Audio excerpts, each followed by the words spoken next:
Supreme court के justice Munib Akhtar ने registrar को एक और ख़त लिख दिया है जिसमें उन्होंने मौक़िफ़ अपनाया कि 5 रुकनी बेंच को 4 रुकनी बेंच में तब्दील करने का अमल समझ से बालातर है। मज़ीद जानते हैं डॉन न्यूज़ के नुमाइंदे उमर मेहताब बरनी से। उमर मेहताब बरनी, ये बताइएगा मज़ीद क्या तहफ़्फ़ुज़ात हैं जस्टिस मुनीब अख्तर के और उन्होंने ख़त में मज़ीद क्या लिखा?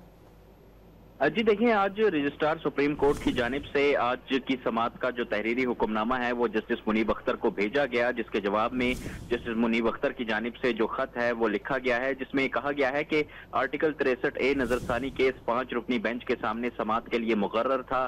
समझ से बालातर है कि 5 रुकनी बेंच को 4 रुकनी बेंच में कैसे तब्दील कर दिया गया, 4 जजों ने बैठकर कैसे हुक्मनामा जारी कर दिया। आज की समाअत का हुक्मनामा मुझे भेजा गया, हुक्मनामे में मेरा नाम लिखा हुआ है मगर आगे दस्तखत नहीं। खत में मजीद कहा गया है कि बेंच में बैठने वाले 4 जजेस काबिले एहतराम हैं मगर आज की समाअत कानून और रूल्स के मुताबिक नहीं। अपना मौक़िफ़ पहले ही खत में तफसील से बयान कर चुका हूँ। आज की समाअत के हुक्मनामे पर एहतजाज रिकॉर्ड कराना चाहता हूँ। आज की समाअत का हुक्मनामा जुडिशल ऑर्डर नहीं है।